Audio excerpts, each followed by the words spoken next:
Hopefully, you are able to join us on the live stream. I don't know what happened. We just got kicked off, so we're going to start again. And hopefully, you guys are joining us. If you do show up, I see three people in the room. I see more joining. Please join us and chat with us. We're gonna be fairly interactive with this. Clint, I don't know what that is. Okay.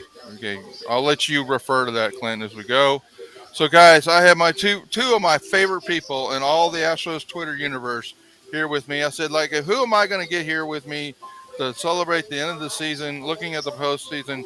It's going to be Clint the Scout and Ben DuBose, two people I really, really respect in the space. I don't. I mean, I could go on and on how much I love these two guys as brothers. So, guys, welcome. Thank you for joining with me on this big night where the Astros get the division and let's celebrate. So, Ben, I'll throw it to you first.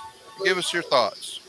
Yeah, just an amazing day to be a fan. I think to see something that unlikely transpire to where the Mariners of all teams with nothing to play for go out and give you 9 innings of shutout baseball against the Rangers, who had the best offense of any team all season in the American League. It's just absolutely stunning. Kudos to George Kirby, Scott Service, those guys for being professionals, taking this game seriously. And for the Astros, look, it's been a rough season from the outset relative to what fans are used to, and there's reasons for that. Larry, you've covered them plenty on the site as far as the lineup construction, but also beyond just the lineup construction. You had a good piece this past week talking about how top heavy this Astros team is, and some of it goes back to the period without a GM in the offseason Right. where you have David Hensley and Gray Kessinger instead of Aledmus Diaz. You have Corey Julks in a spot where, for example, the Rangers have had Robbie Grossman, and those over the course of 162 games have taken a toll, especially with the Astros have not the narrative that they were especially injured is overdone, but they did have Hmm. their share of They did have injuries. injuries, right? Yeah, they did have their share of injuries, and so for different reasons, both some day-to-day construction, some the way the team was put together last offseason and not having a GM, it was difficult, but ultimately it was a really rewarding final week to see them go 5-1 on the road against two teams playing for the postseason. Say what you will about the Diamondbacks today, but the last 2 days they had Zach Gallen and Merrill Kelly playing for their playoff lives. They were given it. That was elite pitching. The Mariners, the games before, they were playing for everything. So to see the Astros put it together in a small sample, it's frustrating that you couldn't see any semblance of that against the A's and the Right. Royals the 2 weeks before. But I Right. think some of that goes into the fact that, look, over 162 games and with a fairly veteran laden team, you can't lean too heavily on those top heavy guys all the time. And so it's tough to find it on an every game, every week basis. But I think above all else, this week has been a reminder that, hey, they do have that gear in them. And even if it was a lot sloppier than it needed to be for them to get the payoff, it's great because obviously what this sets you up for in October is huge. You get to save the wild card round. That's a best of three. That those were all 50-50 coin flips. You avoid that. You only have to win 11 games out of 13 to win a World Series. You optimize your starting rotation. It's just huge. And so we all have our misgivings with how the Astros handled this season and the frustration of those 2 weeks since the A's and the Royals. But to see that they still have that gear that they can tap into, and not just in terms of the pitching. A big headliner has been that the starting pitching has really taken a leap forward finally. Justin Verlander had two great starts. Urquidy and Javier each had a great start in there. And so that's been a story. But then defensively, just the attention to detail across the board. Maldonado finally took the big step that we've been wanting to see defensively after a year in which he's, fallen short of the Maldonado that we know. 37. Yeah, 37 straight yeah, he's finally stolen stepped it bases. up, and Bregman, Altuve, Dubon, Tucker. Tucker in right field. That's another story. He had some huge plays in right field in the Mariners series, and that's an area where he had regressed for a lot of this Hmm. year. Again, it's not realistic to expect those guys, given the mileage, to show that form over 162. But the fact that they can find it over a week when they really had to, it's encouraging. Now you give them a week off, and hopefully they can re-tap into that form for the remainder of October. Clint, what are your thoughts? Well, I can appreciate Ben always talking about that gear that they have because it's one of the big things I always tell Larry and anybody else I talk to about the Astros. They do have a fifth gear. They have that extra gear that these guys can tap into. And this is kind of prototypical of a seasoned, well experienced organization and team and lineup like this to where they're able to just they have a switch and they can find it and they're gonna dig deep and make a difference. And we talked about it all along, and it was one of the things that I was so nervous about going into this. It's like, why wouldn't you not want to win this division and take advantage of having the two seed, taking advantage of having the extra time to prepare, take the time to have your rotation lineup, get your guys a little bit more rest. The bullpen, say what you want, Presley and them have seen a lot of mileage and a lot of usage this year, and these guys need the time to gather, prepare, and I think this is the best road for success. And anytime a team like this gets in and they have that extra gear Ben is mentioning, and I've always believed in, they're dangerous. And this is what I was hoping for. Yeah. So Ben, can you turn? I think you got the radio coverage on in the background. Can you turn it Uh, down just a tad? yeah. I got It's you. it's a little bit too much into the There we go. sound. We're All good. right. Okay. So what I'd like to do with you guys, as the game was going, uh, I had put together a bunch of metrics and a bunch of things for us to cover. It's going to be kind of an overview just so people know and follow with the site. Number one, let's pause right here. Please subscribe to the YouTube channel if you're here, guys, and you haven't subscribed. Please like this video. Please also come to the Larry the GM website, subscribe to the website there. And if you really want to do Larry the GM some good and help us on a financial aspect, become a Patreon member. You can follow the links in any of the articles to that. So that's my advertisement. Hopefully, I won't have to do that too many more times tonight. So please do those things for the channel and for the website. So what I'd like for us to go through is we're going to talk about first off, now that we're in, and we're going to talk about who's going to make the postseason roster. We'll talk about a couple of the last decisions. The radio guy said today that Dana Brown had basically said that he didn't think it really mattered too much who they were going up against, and I agree with him. There's not a lot of decisions to be made with this roster. That's, There are a by the way, couple of that's them. basically what he's saying right now. That's what I had up in the background because Okay. Dana's talking. But yeah, he's saying the same thing. Yeah, so I mean, it's pretty clear who they need to have. And we can talk about a couple of decisions, maybe, but it's somewhat the maybe the biggest decision will be how many pitchers, how many catchers. I mean, how many pitchers and how many position players they're going to use in the ALDS. I think it's going to be 13-13 in the World Series. It may be there may be a question in the DS. So we'll talk about how the Astros match up against all the teams in the AL. Now that we know who they would focus, we'll focus on the Twins and we'll focus on the Blue Jays as we go through that, and then we'll talk about can the Astros win it again. I think you're going to like the answers there. Now, the Astros took a what I considered a fairly big risk today, starting Javier. Yeah. They basically went all in to try to get the division. The the Rangers went even more all in and started somebody on short rest. Dane Dunning. Dane Dunning on short rest. They were so desperate because their pitching injury situation's even worse. Well, their pitching situation's worse, mainly due to injuries than ours is relative performance. And and I think the Rangers are they're going to be scrambling on this flight back from Seattle. Or heading. Remind me, guys, where do the Rangers go now? They go to Tampa. That's They a go to and by Tampa. the and by the way, that's a terrible draw for them to. Toronto did the smart thing, sort of tanking their way into the Yeah, sixth seed. Because I do right. think it's not that the Astros can't beat Baltimore, but based on the season as it played out, Baltimore is the class of the American League. I know the Astros are the defending champions, but the Orioles are the team that's sort of been the flag bearer this season, and so you got to sort Right. of tip your hat to them. And the Blue Jays found their way to get to the other side of the bracket, and so now the Rangers have to go through a best of three with Tampa Bay on the road, and if they win that, to then have to go to Baltimore, boy, that's tough. That's really Yeah, really it's tough. going to be interesting. So let's talk. Let's start with Who do we think that will make the postseason roster? We're going to start with the pitchers, and if the Astros were in the wild card, I think the Astros would have chosen not to have Hunter Brown in the Yes, wild card round. I It agree. was basically a debate between Brown, France, or one of these middle relievers, and I think they would have chosen based on the 3 game series that they would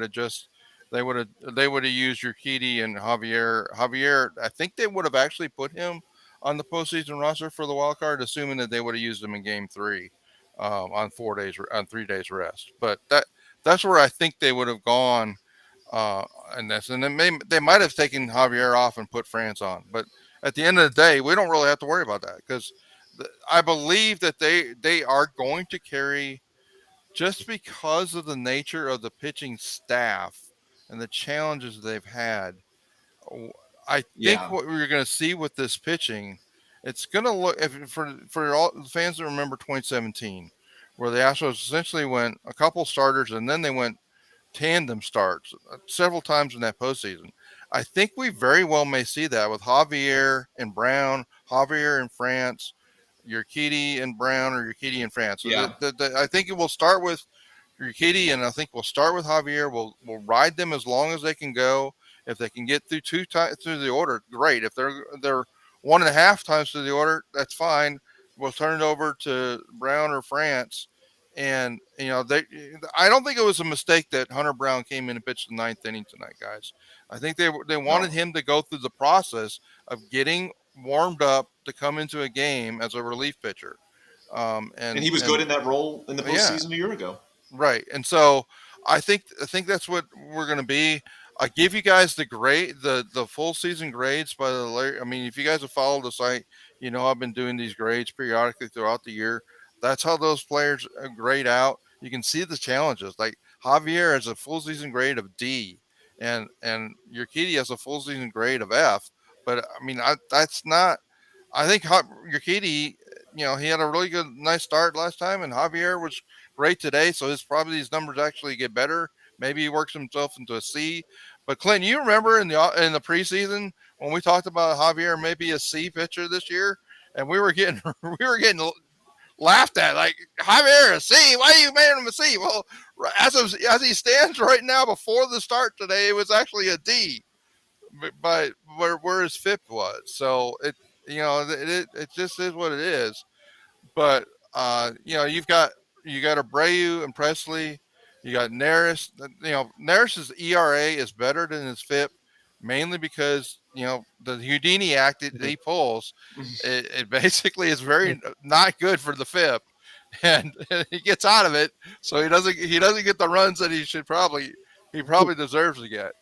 So But I always thought the most interesting thing about it, Larry, with a guy like Hunter Brown, and I think the ninth inning today alluded to it. It's just that could become a situation where you're in the fifth or fourth or fifth inning, maybe the sixth, and it's turning into a situation of um, I need 25 of your best pitches. I need you to go unload the tank in this situation and right. and be as effective as you can be for that short period of time to bridge that gap to Abreu, Neris, Presley, and so on. So there's there's going to be a benefit to kind of using that youth and kind of gearing him up that way. And I think and that's the thing. I think the Astros are kind of in a very unique spot, being able to get rest and being able to really kind of piecemeal this together a little bit, especially once they get past JV and Fromber. Right, and so let me be clear for the people that engage with the site and are here tonight on the video.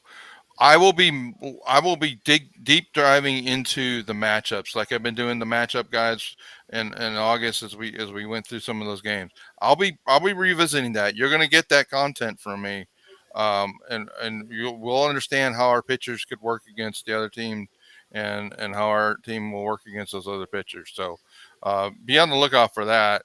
But yeah, and I think it does pretend that France and Brown and if they're only asked to go pitch to six hitters, get us 2 innings, pitch to six hitters, and get us out of there, they could be very effective in that Yeah, role. and I think Brown has the swing and miss that's really important for this staff. I Hmm. tend to agree with Larry that it's going to be 13 and 13. You might have seen 14 and 12 if it was a best of three wild card series, but in a best of five, I think you need the extra pitching, especially because I think it's also important to be honest with yourself. And we've had discussions all year about Maldonado versus Diaz, and the case to use Gianner more, and so on and so forth.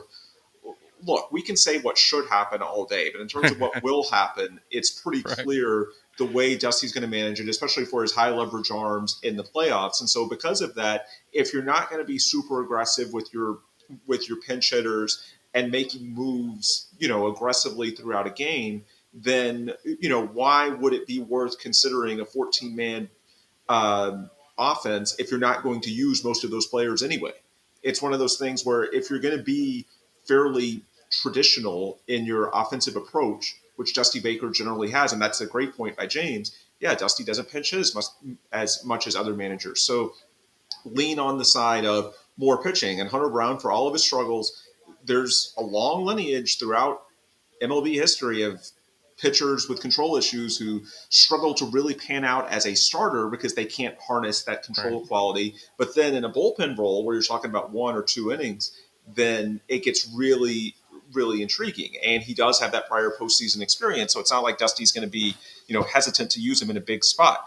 Another thing I'll say though, when we talk about the potential matchups, and that may play into it as well, I go back and forth, and you've covered it well in this article, Larry, as far as, Toronto and Minnesota. The case against Minnesota is that they're hot. They've Mm-hmm. had, both on the pitching side and hitting, a very good September. The case for Minnesota, and I may actually find myself in this camp for a couple of reasons. Number one, this is just a small thing, but they're not especially battle tested. The AL Central was a joke. They've been under no pressure for weeks. We talked about the importance of the Astros coming through against great pitching this week. Kirby, Castillo, who they face, Kelly and Zach Gallen in the Diamondback series. Just game after game of intense pitching matchups at the highest level.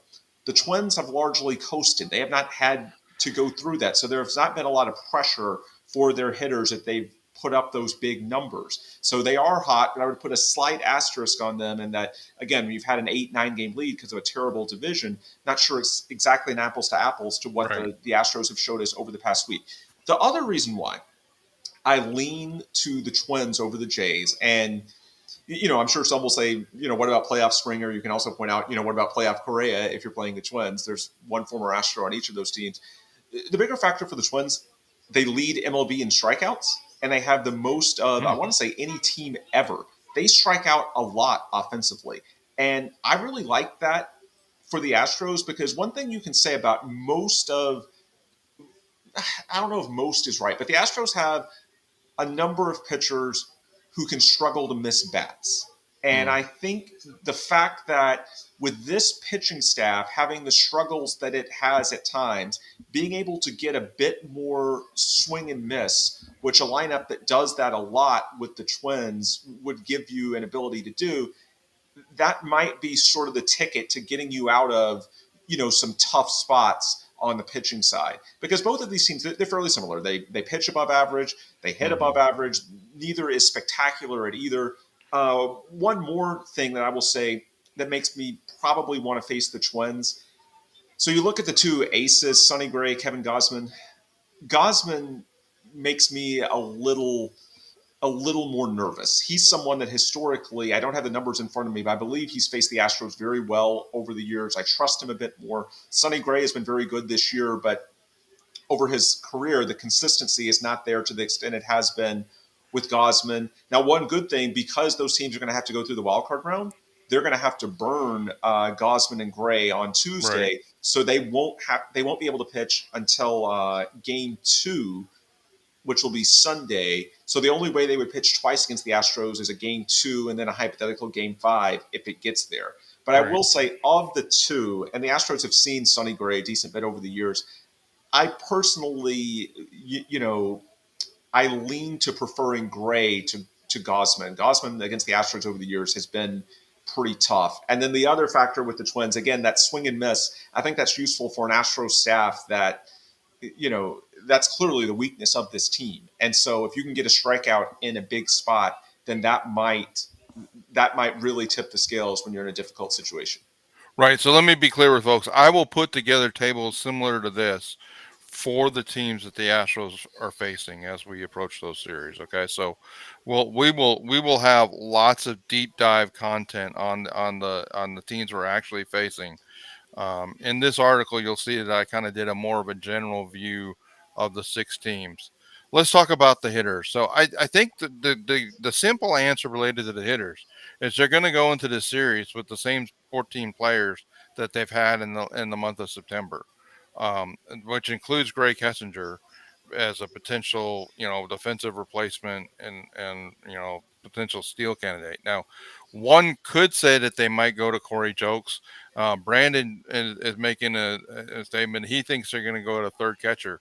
I mean, I understand the concept of the third catcher, and why. If we had a more advanced manager, I'm just going to be blunt. If we had a manager that would pinch hit for Maldonado and in the fourth or fifth inning in a key at bat and use Diaz at there, and then we run the risk of losing the DH with doing that. Yeah, then I can see the third catcher. I don't. Same. He hasn't done it the whole year. If they were He's going not to do going to that, they done would have doing it done it in September. right. Yeah, and I just don't see him doing it. So, I mean, I think it's a good idea. I actually, wrote about like my plan for Diaz in a lot of those games would have been Diaz at first base and Hmm. Abreu at DH, and that way that you don't face a penalty. But they never did that either. So I mean that's just not what they're going to do.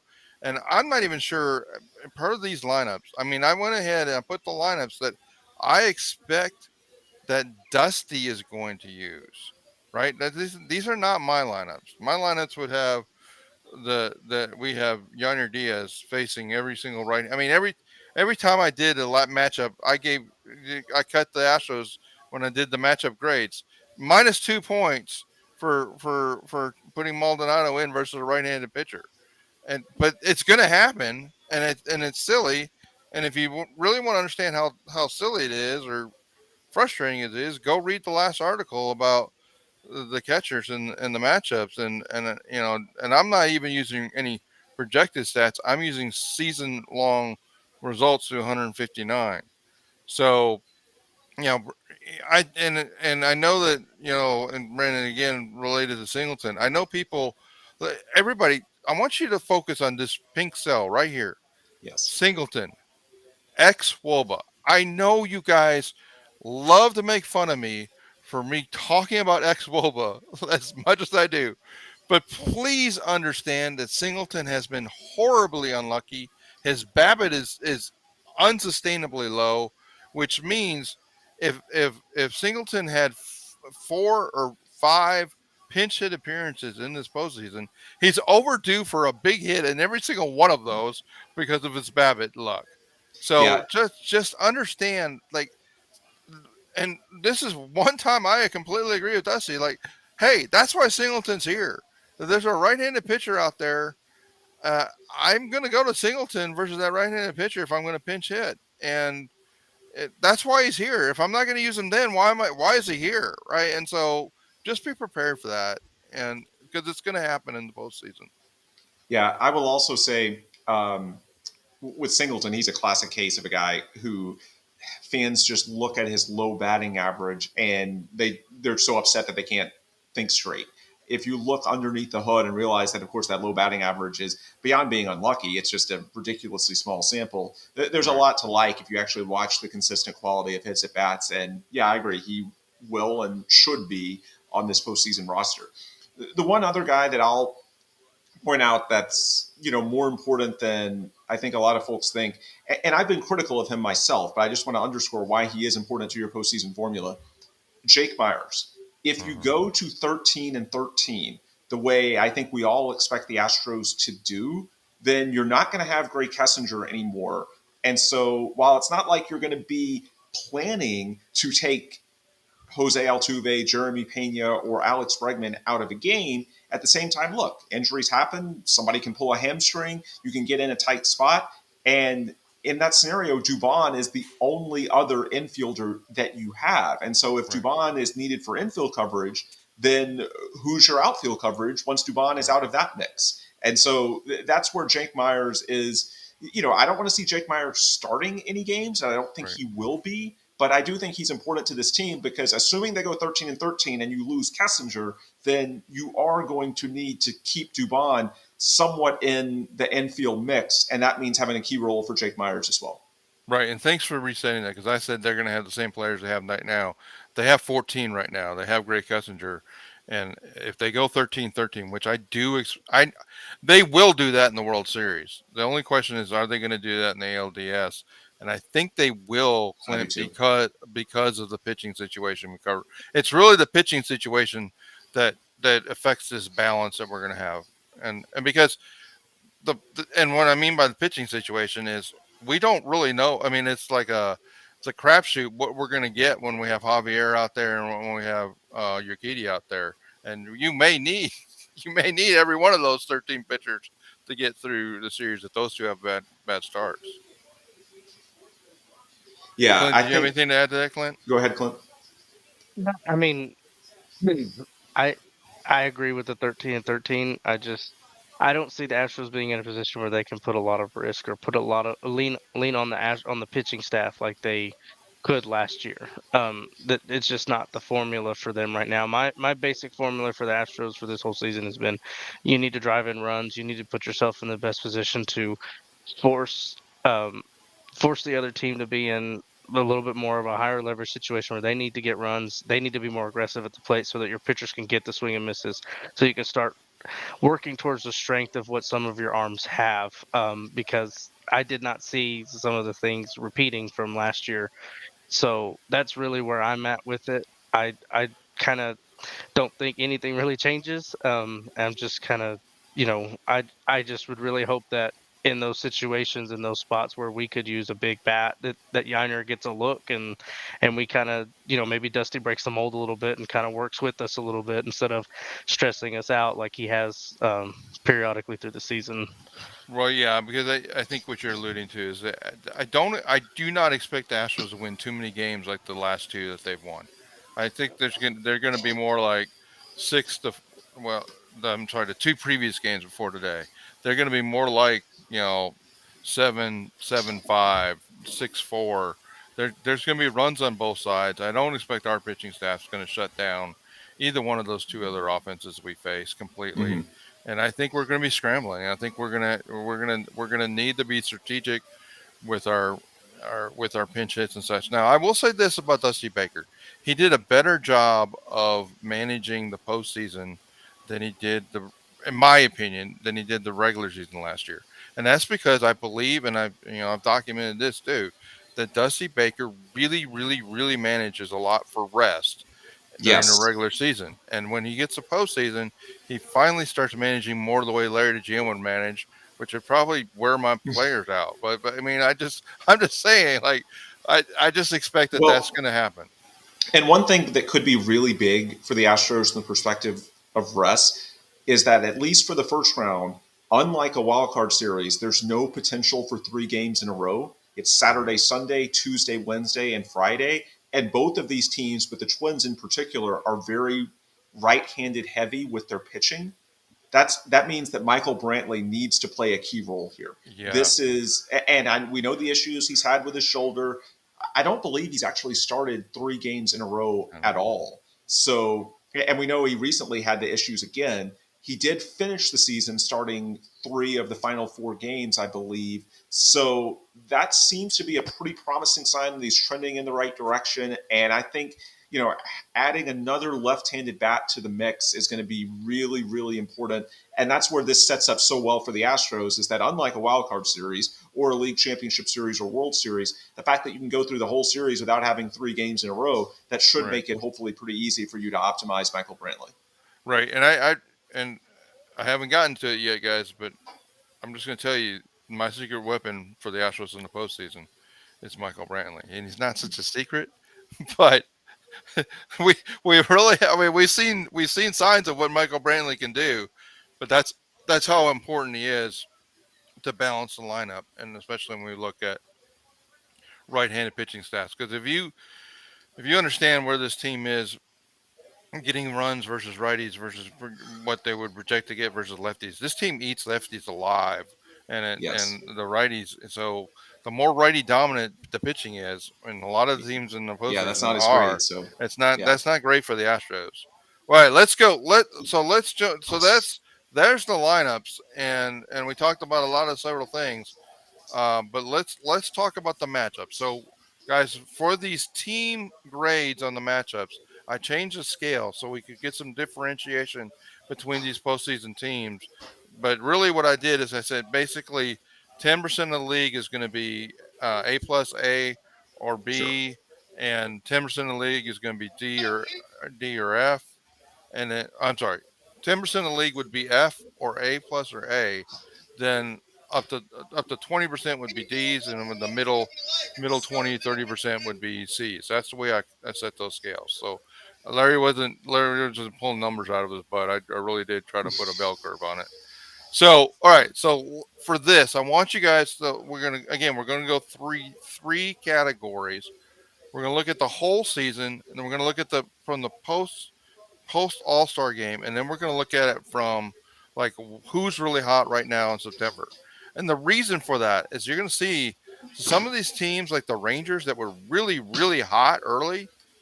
They they're they're abysmal late, and the Astros honestly the pitching has been falling off a cliff. So what their total season if somebody quotes you, I guess let me tell you this way. If somebody quotes season statistics at you about these teams, I think they're doing a disservice to you. And that's why I wanted to give you this data so you can understand where the journey these teams have had as they go through the season.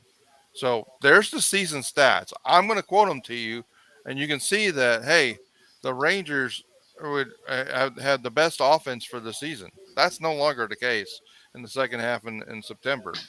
And the Rays are right there with them with the Astros. Okay, the Astros would be tied for second. If you look at the pitching, the Rays and the Twins are really close, but the Rays have just been dominant from and the number of pitching injuries they've had. Yep. I'm glad we're not playing the Rays. I don't know how they're pulling this out all the time, but and for the full season in the first half, that and like on June 30th, the Astros had the best ERA in the league, and it's just been terrible ever since. The Astros would be fifth for the season, and that FIP of 4.32 is not good. Right.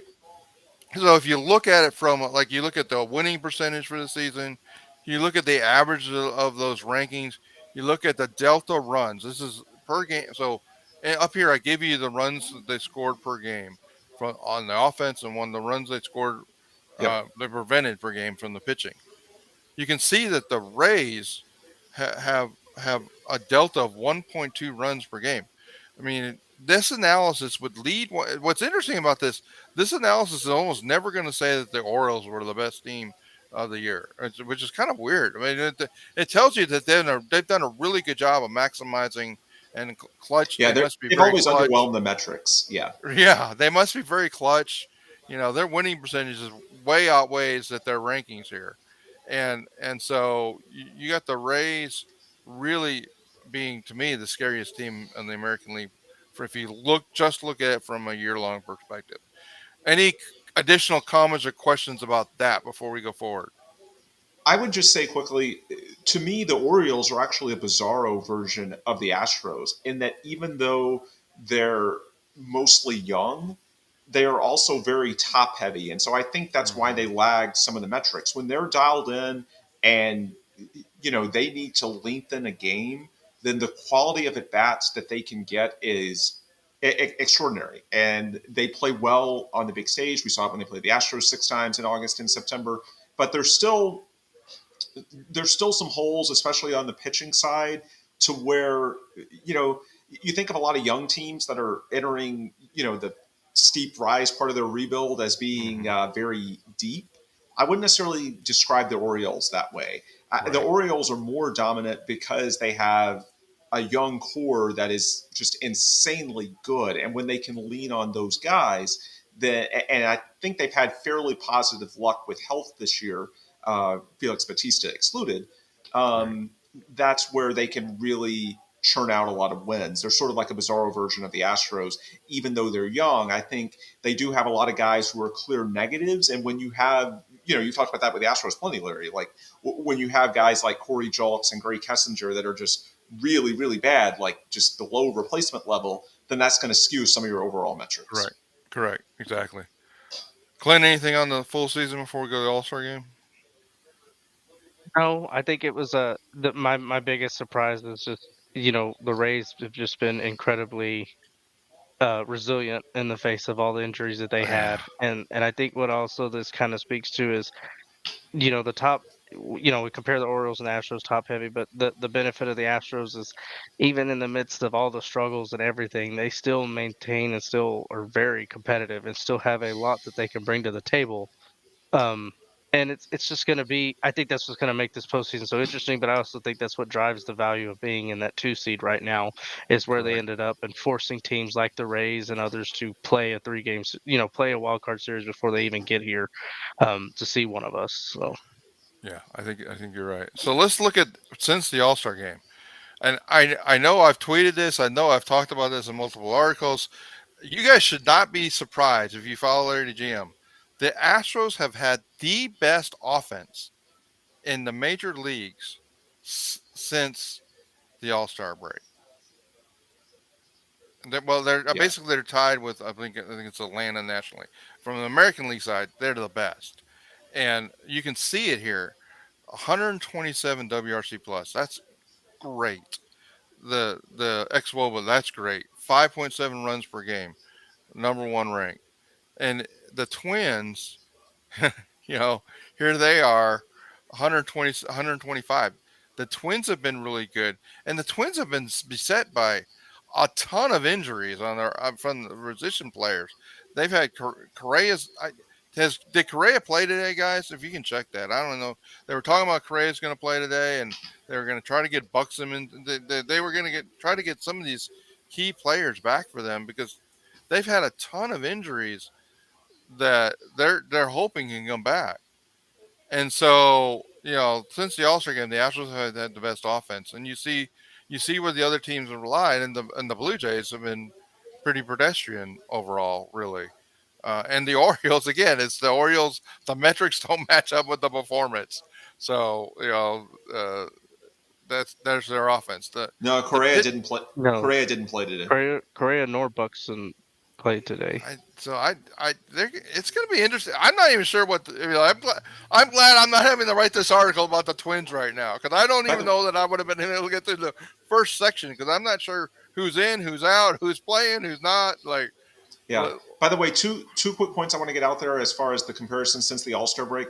Number one, I think it's a useful exercise because if you go back a year ago for the season as a whole, the Astros and Yankees did not look like a mismatch. However, when you looked from the All Star game onward, or I think it right, was about mid June onward, you could see that the Yankees record and a lot of their metrics were compiled over just that insane start that they had the right, first 2.5 or 3 months. And so if you looked at how they were actually playing down the stretch of the season, even though the Astros and Yankees had fairly comparable records, the Astros were the better team, and that played itself out. So I do think it's a useful exercise. The one thing I'll say about the Twins, though, and this is sort of an example the other direction, just tactically, I think, as someone that's seen all those Astros Yankees playoff series over the years, the big difference between the two sides, of course, the Astros, one of the best teams in baseball at putting the ball in play and avoiding strikeouts, making productive outs. I know we get frustrated by it because, especially this season, it hasn't felt like they've done enough of that. But in general, in the playoffs, they can put the ball in play and oftentimes good things happen. The Twins, with their high strikeout rate, I'll be interested to see, what you think, Larry, when you dive into that data more, because right. superficially, it does remind me at least a little bit of the Yankees the last couple of years. That's an interesting point. I really have no comment deep drilling on these teams because I just haven't done it yet. Fair But enough. Just saying it'll be a uh, good topic of discussion this week. Yeah, yeah, yeah. right, yeah, I'm gonna. I was in full battle mode to try to get this out for the fans after as soon as the game was over tonight because I wanted to talk about it tonight with us and to see the numbers but you're right because and what's interesting about the Astros season is the first half of the year the pitching was great, and then it like flipped in July, and the pitching just tanked. And I think it's when some of these young arms started getting so much work that they weren't really used to, Mm-hmm. and and and the offense started taking over as basically when Altuve came back and Alvarez got fully engaged and Yanier Diaz got more playing time, and so the offense has been great. And part of the reasons for also predicting since the All Star game, it's a there's a time period where everybody was off, and it's also a big enough sample size to be reasonable. We're about to go talk about September, and I'm just going to tell you the September numbers. I wouldn't really say, well, that means they're great. It just really means who's hot and who's not, and that's the way I would look at the September numbers. So since the All Star game, since pitching wise, the Astros have been a D pitching staff. The Rangers are borderline F, and we're really close. These two pitching staffs are really had a lot of problems, and giving up 4.7 runs per game, and you can see that the Orioles and the Rays and the Blue Jays pitching's been really good, and the Rays pitching continues to be good from a FIP standpoint. So it's just really interesting. The Orioles again from the ERA metrics, the you know I the all three of those teams, the Blue Jays, Orioles, and Rays, that pitching, and I don't know enough about the Orioles. I mean, I'm just gonna be transparent. When I don't know something, I don't want to act like I do. I don't know how the Orioles are doing it from a pitching standpoint, and I know that they brought up a young guys and they had a couple of good prospects they brought up, but man, you know, I'm glad we're on the side of the bracket where we don't have to worry Yes. about beating both the Orioles and the Rays because I want them to go war it out with each other and maybe make it a little easier in the Yeah. ALCS.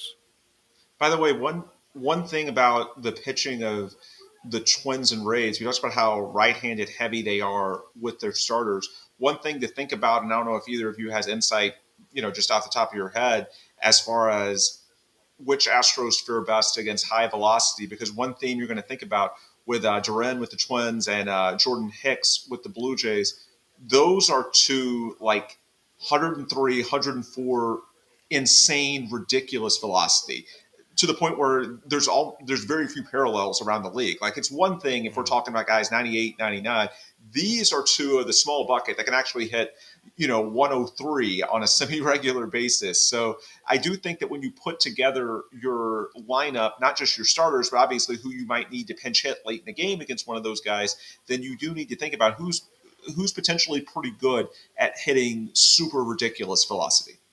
Clint, do you have any differentiation? I mean, I know what the numbers metrics are versus fastballs, but I don't know like 100-mile-an-hour fastball plus. I don't I don't know offhand. Like that'd be a really good thing to dig into. I know just from like when I think about it from a historical standpoint, um, I I've always leaned, especially this season, on a couple of guys who are really good at that. Kyle Tucker's one of them. Yep. I think he has the ability to get out Bautista. in front and pull Yep. stuff. He just has it. The other guy, and I've liked him a lot, and I'm always biased towards him. Is I think Diaz is a really great high Yep. velocity hitter, and that's just one of those things that Quick hands. um, quick hands and getting inside and being able to get that club head around the ball in a way that works.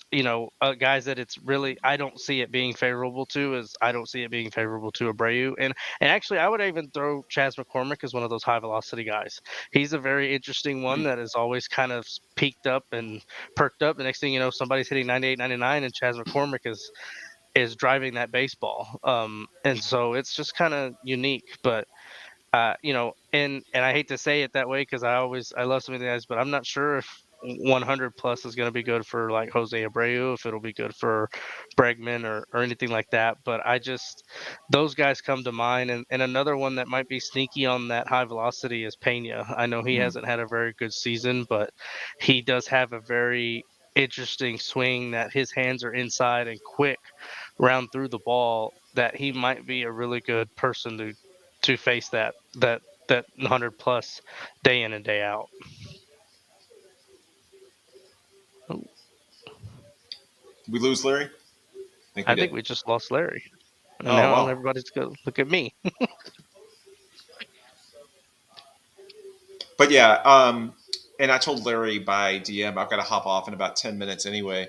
But yeah, I think not sure if YouTube is still going, but if it is, I will say that this is another reason why over the course of 162 games, do you strike out a lot versus do you put the ball in play? Isn't a huge deal. In a small sample like this, it can be. And so that's why the more I dig into it, and again, this is more superficial, but I sort of like the Twins matchup because a lot of it reminds me a little bit of those Astros Yankees matchups the past few years. And, Mhm. Sonny Gray has had a very good season, but I also feel like he's someone that, they've handled well over the years or handled Right, decently, I should say. right. And I always, and that's been my biggest thing with the bullpen in general is you get there's always two sides to the pitching aspect of it. It's how good is your stuff, and how aggressive are your hitters to make your stuff better. And so you're playing two different games here. And I believe that walking into a situation against the Twins in that scenario just works in Astros' favor to generate quicker outs, or at least a lower volume of maybe ABs, or the limiting the innings, and limiting things like that. Now pitch counts may be a little higher because you're working towards more strikeouts, more pitches are thrown, but at the same time, if it's more efficient to get the outs, to get the wins, it's kind of it's the benefit of it overall is getting the win. And I that's why it's so intriguing. But I've always been of the case, and I believe it now. I know they haven't been the best team in baseball throughout this time, but I still believe this American League is wide open, Oh, and it this is. Astros team has I think has the best chance of them all to make a run through it due to pedigree, experience, and just being talented, and being so talented on that top heavy level that it can overcome a lot of things. All right, guys. Yeah. I am so sorry about that. Can you hear me? Number one, I had my Yeah. computer just went blue screen on me. That's Geez. scary. Screen of Yeah, death. yeah. Like what the heck? All right. So I know Ben. You said you needed to go in just a few minutes. So let's put a bow on since the All Star game. It's basically the Twins have been really really good, and the Orioles have been really really good. And so, from a win percentage, run differential, those teams have been good. The Astros, if you look at these average ranks, they would actually be good because the offense has been so good and the pitching's been a crapshoot. So we'll see if those three teams played. I think it's going to be, which is interesting. It's going to be the Astros and the Twins, right? It basically is a crapshoot as far as those two teams facing each other by this analysis. We'll Yeah. go from the September data, guys. It really what the September data, and I'll just jump to the point. The September data basically says the Twins have been hella hot on both the hitting, a 129 WRC plus. The pitching has been basically the best on here. Like guys, the Twins. I mean, I think we say we want to face the Twins. I'm not sure we want to face the Twins. I don't. It's interesting. But like you said, Ben, how much of that is just because they've been playing predominantly AL Central teams? I don't know. Yeah.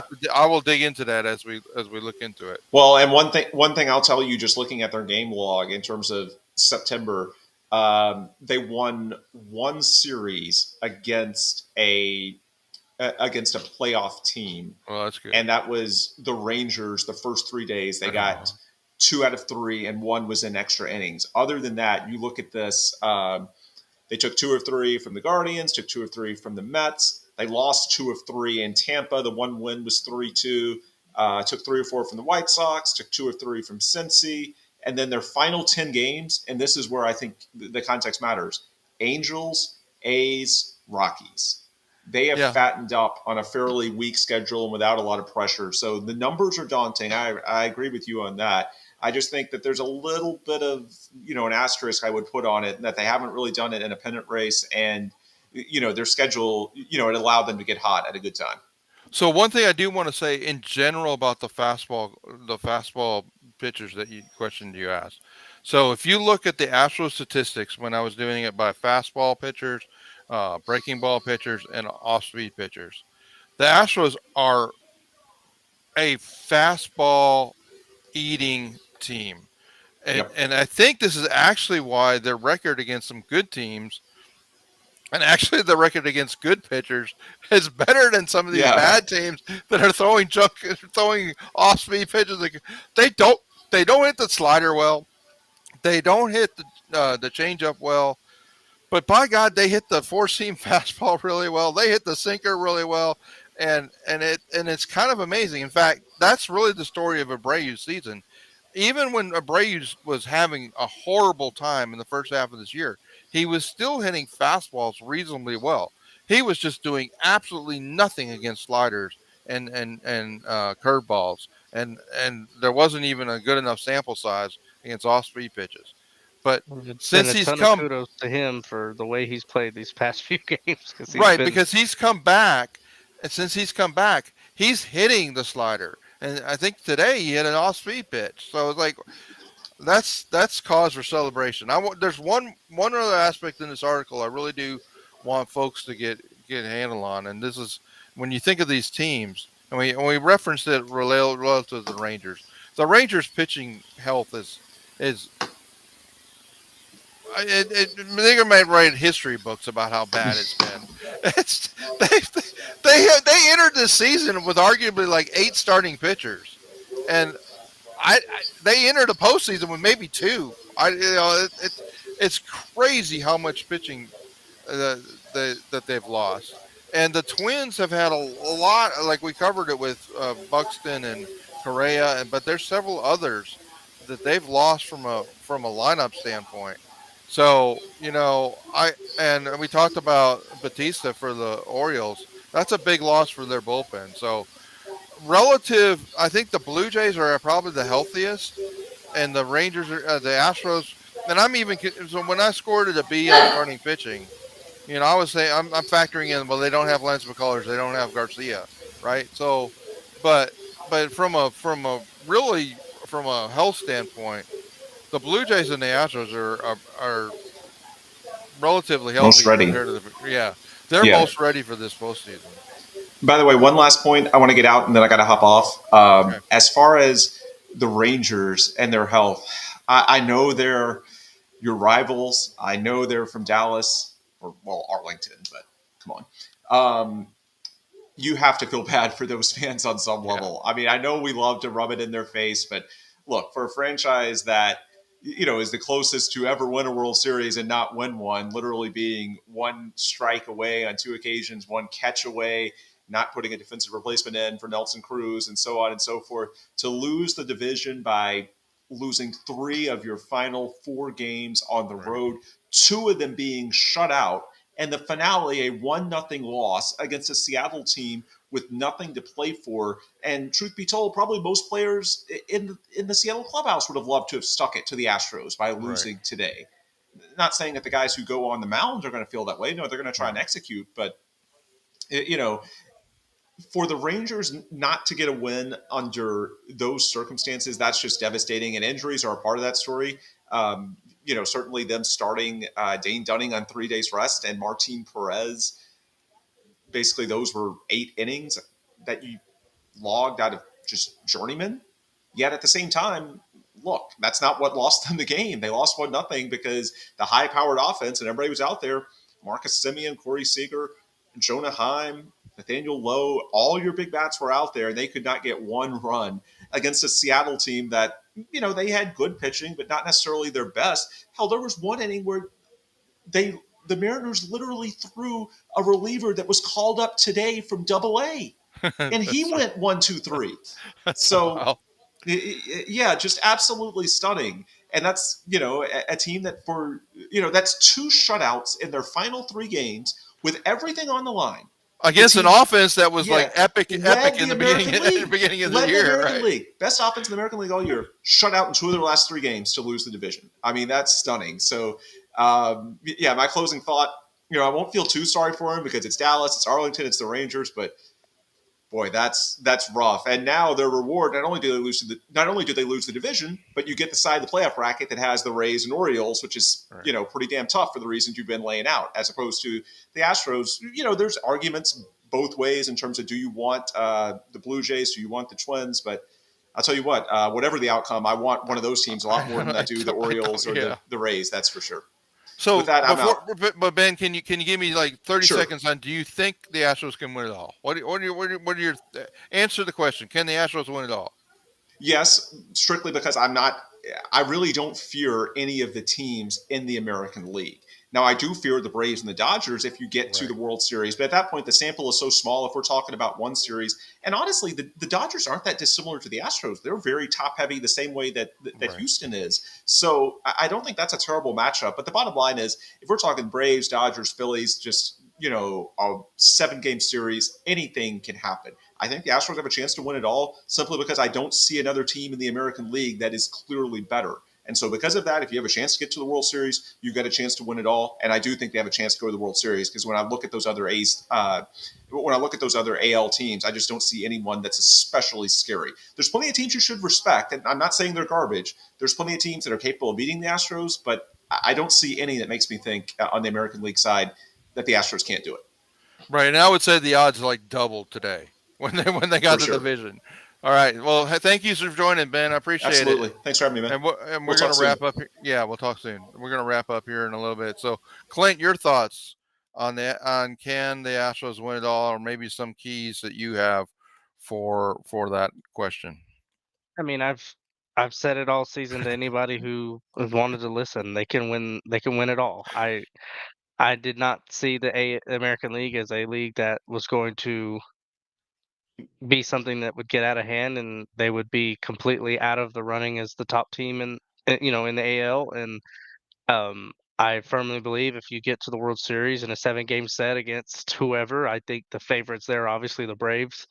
Um, I think it's anybody's ball game at that point. And one of the benefits of the Astros is they play through this American League, playoff bracket. They can catch heat.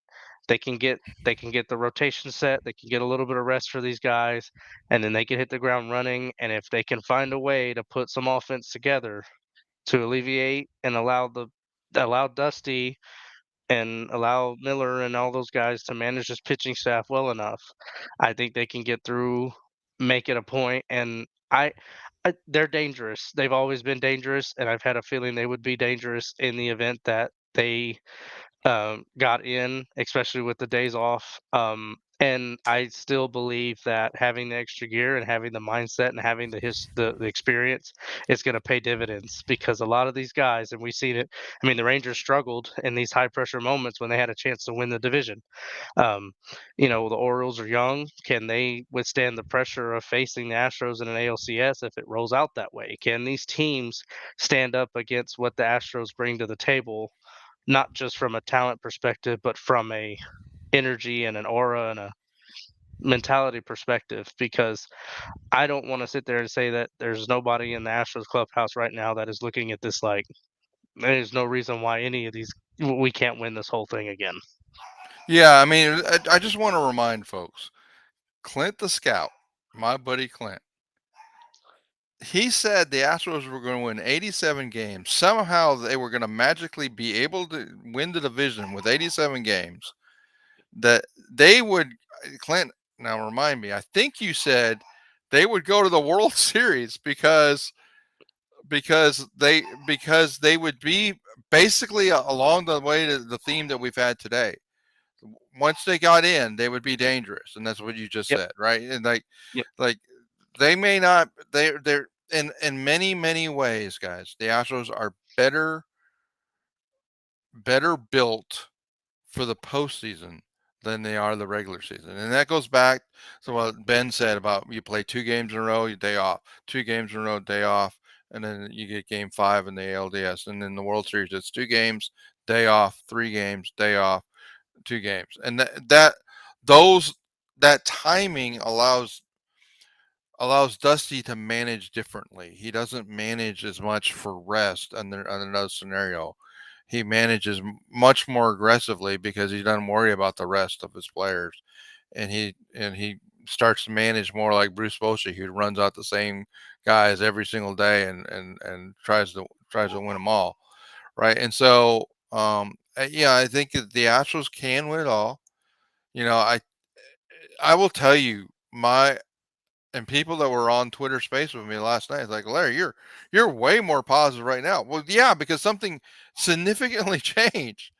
They won the division. I mean, I can't like here's the postseason odds. Like the Well, they're not postseason, turning around in 2 days and having to play right? When I'm not even again. sure who'd start in And game 2 of the wild card round. I'm still not sure of that.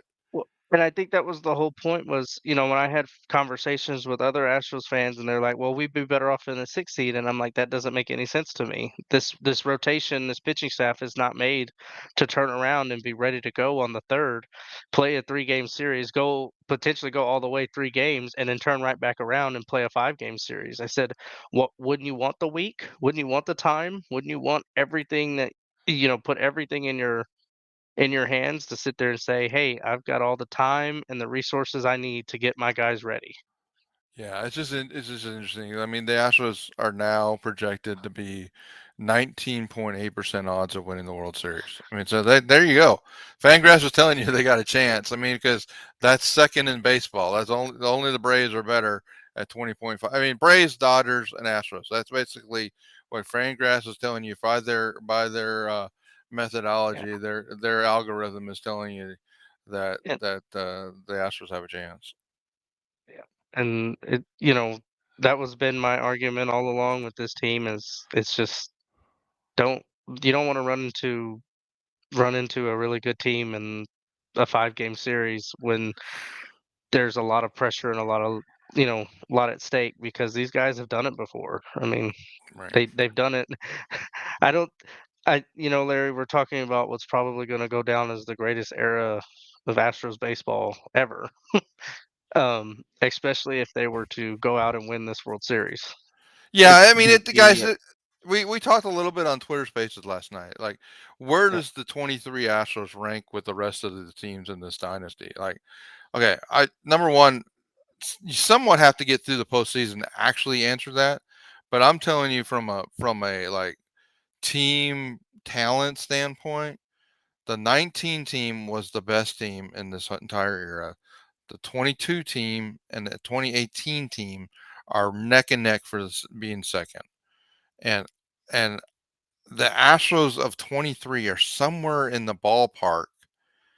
I think I would take 17 over 23. It's guys, the struggles we've had in the pitching staff are real. We're going to have to do something about that. Now, the something we do about that may look like Lance McCullers Jr. and Garcia, and we're going to all of a sudden think we got more starting pitching than we need again. But that the this Astros team, and it's funny, Brandon, because I should put your comment up there. Bregman, what was the one that got the talk in the celebration tonight, and I think he yep, said something to the effect like, uh, a lot of people were asking us like, what it would be like for you guys not to make the postseason. He said, "Huh? Well, guess we don't have to find out." So yeah, it's basically like, I don't know what that's like, and I don't intend to find out. As long as I'm a Houston Astro, I'm not gonna find out. So let me invite everybody. I'm gonna do a real quick recap. But as I recap, this is your time, guys. I promise you some Q&A time. So jump into the chat with some questions, and let me also take the opportunity as I do that to invite you to put into the chat. Please like the channel. Please subscribe to the channel. Please like this video. Please subscribe to the website. Please you can connect with me on Twitter. Please also go to the Patreon account and sign up for the Patreon, because that is the fuel of the funding mechanism that pays for the website, guys, and Follow, retweet, share, yeah. allow, spread the footprint. So thoughts on Montero's position on the postseason roster? Well, I think he's on it, but full disclosure, if I there was a time I was trying to figure out like if they went to an 11-man staff for the wild card because I could make the case they only really need 11 pitchers.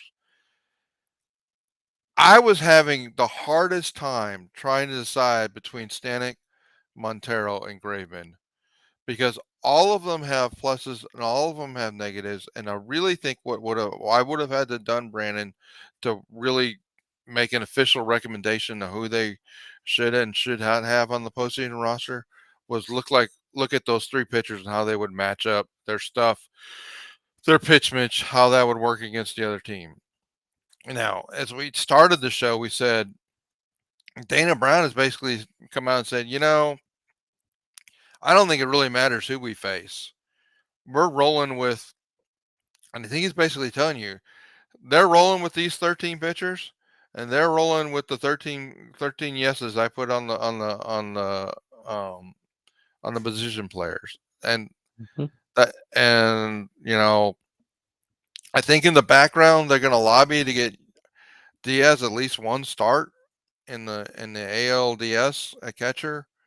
I'm sure that some of us would like them to have both of. I mean, I'd love to see them have them start both the Javier start and the Urquidy start, which I think is what they'll do. So I'll you I'll think they'll figure start that out. Urquidy over France? I do think even with the off time, I think they're going to Hmm. go Urquidy. I mean, I can get that as well. I guess I've just, one point I wanted to make about France is I think he's been phenomenal this year for what they asked him to do. Correct. Um, I think I think he benefited a lot from the pitch clock, having dealt with it all last year. Hmm. And I think that led to a lot of his success this year in the major leagues. But Especially early when he especially, was yeah, when yeah, he was used to it, everybody around him's not, and like, well, I'm just this is the yeah, way I pitch. What are you talking this about? is this is a normal thing. This is routine for him. And you could kind of see it with the rest of the pitching staff. But now we have the benefit of the pitch clock's going to go away. Oh, is it? Well, doesn't it? Does it go I thought away it went away. completely, or does it I just thought it get went away. longer? I I thought don't it went know. away in the postseason. I do not know Let the me answer to confirm that. that. I don't know the answer to that. I thought I went. I thought we got like maybe 5 more seconds. Some I don't know why I thought that. Yeah. All right. So let's just run through it. There's the roster. That's who I think will be on the 40-man roster. I give you the grading scales that I'm using, and so you Okay, can so kind of compare. they announced it, Larry, on I'm reading an article from September 2nd that they're leaving the pitch clock intact for the playoffs. Okay. I thought it Yeah. went away. I'm not sure what that was, but yep. Well, I think So that's I mean, another factor. they like the length of the games. I mean, Yeah. that's I thought they might maybe extending that window might have been something, but also I get that too. But I think there's also a part of it where I think we all kind of underestimated the effect of the pitch clock on a lot of pitchers this year. yeah. We'll see. I still will. I still believe the major effect on pitchers is the fact that we keep throwing so many sliders and Yeah, we're and that so was many another high thing I noticed velocity about sliders. that was something I noticed about Verlander last night. I didn't look at the numbers, but when I was watching, I was like, "It's slider. It's another slider. It's another slider." He threw a lot of Yeah. sliders the other night, which is fine.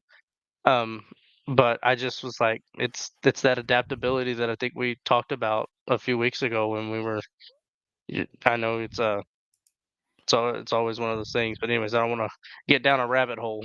Yeah. So let me run through. So these tables right here will show you the season the on based on these metrics, these three metrics, the relative rank, the grade that's based on the WRC plus metric for hitters, the grade is based on fit for the pitchers.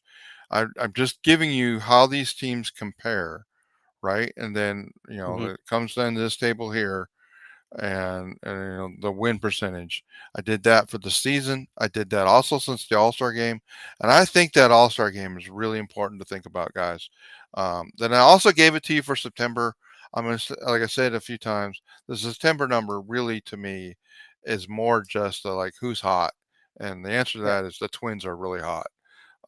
And so that's where we're at. I gave you a health factor, like basically how beat up are these teams. And you can see the Astros relative to the other members in the AL postseason, they're pretty good from a health standpoint. And so when you factor it all together, yes, I think the Astros can win it all. It won't be easy. If you compare, like maybe if you can compare their position last year to this year, they had a lot more advantages last year.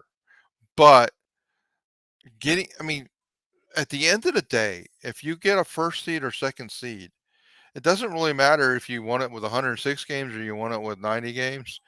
And you're what at this point the records don't matter. It really is matter. All that matters, like Javier pitching well today. I know he kind of pitched against like a 4A lineup today, so like He had a good start the week, but the yeah, last and start was a pretty right, good one too. exactly. He's kind of turned a corner with a couple of starts lately.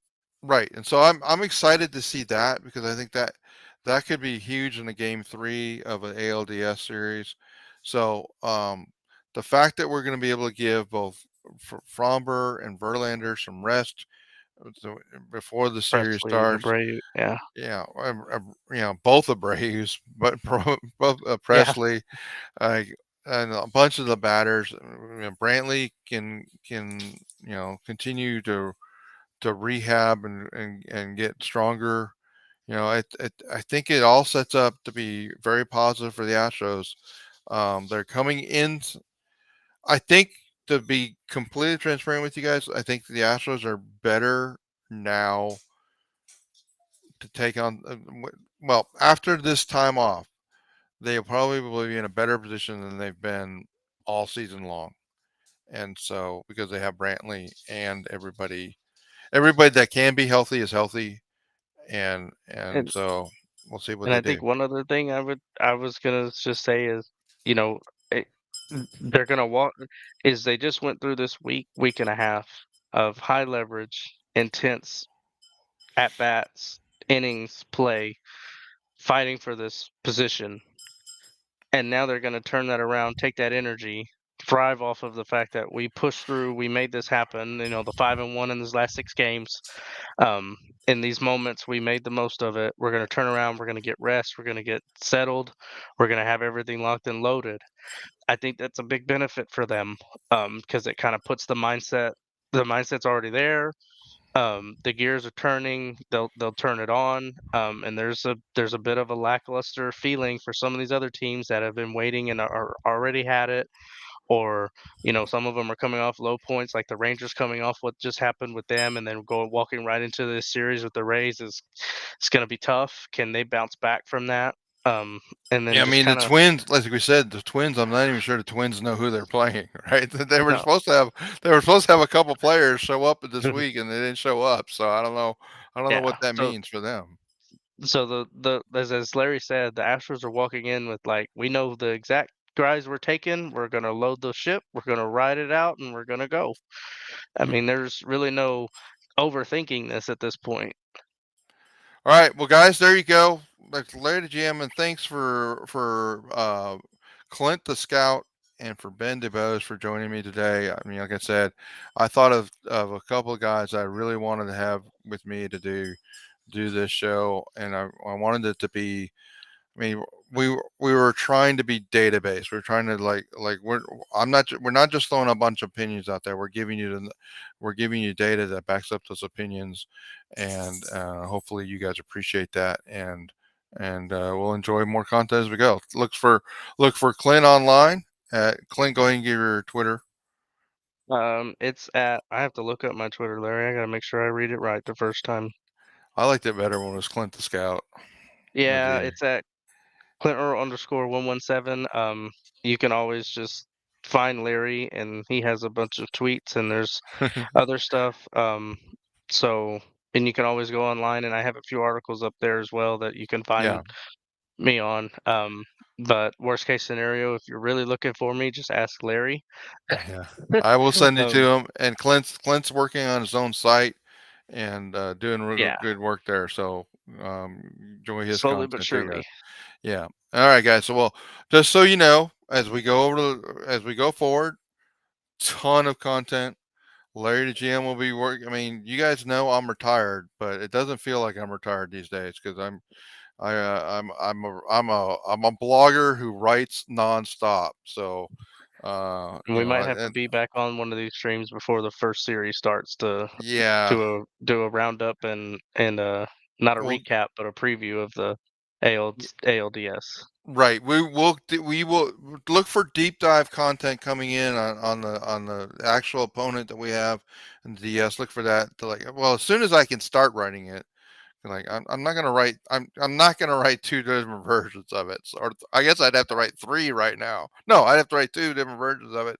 I'm not gonna write two different versions of it. I did that a couple years ago, and that just wore me out. So I will write one version of it when I know who it is, and but what you see here is some of the backbone that will already be there. All right, guys, enjoy it. Thanks for checking us out, and let's go Astros. Let's go win the World Series again. Thanks. Bye bye.